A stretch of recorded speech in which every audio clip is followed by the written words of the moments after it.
Are you tired of looking like this after a night on Prizepicks? For the price of that Big Mac combo you chowed down on this week, get access to hundreds of picks. Connect your Discord to WAP with the link in the description and be added straight to the premium Discord. We'll be sending every single Prizepicks slip we place. Let's get some prize picks in today, guys. The Christmas picks did not go well here. You can see I grabbed Lamar Jackson, Zay Flowers on the double under. They both went over, but that's the intention of the stack. I just got the direction wrong. And same exact thing with Kevin Durant and Grayson Allen. They both ended up going over. So it's good to see that both stacks hit, but I just got the direction wrong on both of them. The third stack that I recommended in last night's video in the comment section, because I originally had Butler and he ended up not playing as I was uploading the video, was Anthony Davis and LeBron James. So LeBron James did go under the 8.5 assists, but Anthony Davis actually went over. Overall, a 1-5 night. I'm sorry I couldn't bless you guys for Christmas. We'll get onto the board for today. Now, the first pick for tonight is going to be Jabari Smith on the under 17.5 points. We'll take a look at this on props.cash. I think this line is set a bit too high, maybe even way too high. So the reasons I think it's set high in the first place are because of the recent form. He has been playing well, 34 points, 21 and 26 in the past 3 games. They're also up against the Pacers, who are 29th in points allowed. There's only one team in the NBA that allows more points than the Pacers in a given game. The third thing is this small spread. So -3, the Houston Rockets are slightly favored, but because of small spreads, you're expected to have tighter games, which means the starters are likely to get more minutes. The Rockets are also at home, so we're going to take a look at Jabari's home splits in a second. That is the reason I think it's set at 17.5. Now, is that 17.5 too high? I think yes. So DraftKings, Caesars both have him heavily juiced towards that -145, -125 on the under. PointsBet has him about 50-50, but FanDuel has him set all the way at 16.5. Now, if you check the recent games, he has only went over 17.5 6 out of 27 times. That's not looking good for him on the over, so that's why we're grabbing the under. As I said, they are at home, but the home splits don't look that much better. 5 out of 14 times he has went over. That's 36% hit rate. So in general, I don't know if his recent form plus home plus Indiana's defense just being bad in terms of allowing points, I don't think that's enough to boost him all the way to 17.5. Sportsbooks agree that his 17.5 should be more likely to go under, and FanDuel has him all the way at 16.5. So that is why we're going with Jabari Smith under 17.5 points as the first pick. Now, normally, I would pair this with Fred VanVleet on the under 8.5 assists, since we're grabbing 2 Houston players. We want them both on the unders. But you could see Fred VanVleet does have heavy juice towards that over 8.5 assists on pretty much every sportsbook. -125 is the lowest with PointsBet and FanDuel, and then the other ones have -130. So I'm not going to grab one guy who's favored to go over and one guy who's favored to go under and then pick a direction. I like when they're both favored towards the under or both favored towards the over, and I'm going to go over an example in this video later with the OKC game, but that is why I'm not going to be pairing him with Fred VanVleet. If you watch the channel, I normally do stack a VanVleet with Jabari, but not tonight because of this juice. Doesn't make sense to do it. 16 out of 26 times they have hit in the same direction. So what I do recommend, if VanVleet does get moved to 9 assists, he's at 8.5 right now on Prizepicks. If he's at 9 assists, I do like the under stack. At 8.5, it's not good. So that is just a recommendation. If VanVleet does get moved to 9 later in the day, it is a very nice stack to grab with Jabari Smith. For now, we're just going to grab Jabari on his own on under 17.5 points. My next picks are actually going to be a stack, and we're going to go to this Washington Wizards game and grab Kyle Kuzma on the over 3.5 assists, as well as Denny on the over 9.5 points. I'm really liking Kuzma at that 3.5 mark. He is normally set at like 4 on Prizepicks, and you can see how many times he pushes for 1, 2, 3, 4, 5, 6 times.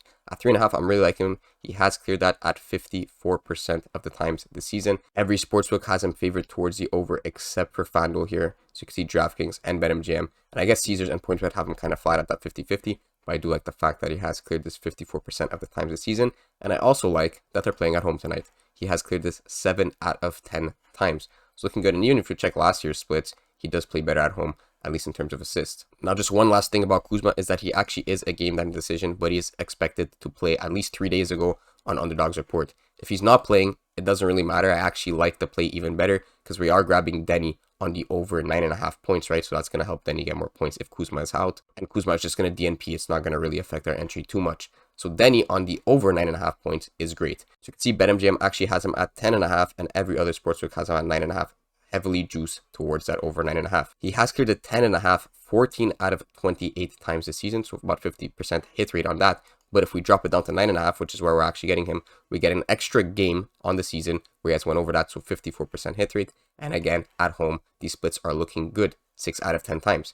Now, another thing I want to look at was if Kuzma ends up not playing, is this going to be favorable for Denny? As I just explained, he will. But if we check without, last season, he has cleared this 11 out of 14 times. So that's why I said I'm not too worried about the Kuzma DNP. We're grabbing over on his teammate. So that's only going to help Denny's usage if Kuzma is out. I'd say the only concern with this play is that it's the Washington Wizards and they're not exactly a reliable team. The spread is at -7.5 versus the Orlando Magic. So if this game does get out of hand and there is a blowout, I'm not liking the fact that there could be some minute reductions, but I'm not going to be too worried about that. Hopefully the Wizards pull through a bit. That's the only problem with this pick. So that is why I'm going Kuzma over 3.5 assists, Denny over 9.5 points. And just one last note is that 19 out of 28 times this season, they have hit together in the same direction. That's about a 60% hit rate. Looking very good on that. Now I have one more stack and then one more straight positive expected value play. And the stack is going to be on OKC with Shea on the over 6.5 assists, with Jalen Williams on the over 16.5 points.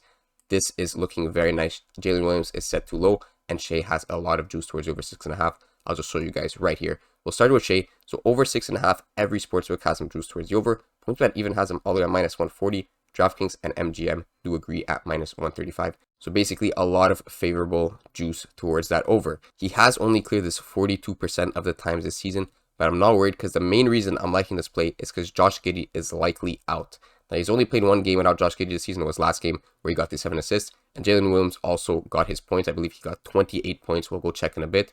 Last season he has cleared this 3 out of 5 times without Josh Giddey. Now I know that's not a lot of data, but if you do check Shea's usage rates, which Underdog has this pretty useful thing where if someone's questionable, they kind of tell you what Shea is going to be doing. So Shea leads the Thunder players with a plus 6.7% usage rate this season with Giddey off the court. Yes, it's only been one game, but it's a pretty common occurrence that when a starter is out, another starter's usage does go up. So it's a pretty simple concept in the NBA. So that is why I'm liking the over 6.5 assists on Shea. It's all signs are pointing towards the over. The only problem is if Giddey plays, I do think that will diminish the returns of this play. But if Giddey is not playing, which I don't think he will, there's nothing really pointing towards him playing. This play is looking very nice. And on top of that, we got Jalen Williams on the over 16.5 points. You could see a couple sportsbooks, 3 actually, have him set at 17.5. FanDuel and PointsBet have him at 16.5 with juice towards that over 16.5. Again, he has only cleared this 46% of the times this season.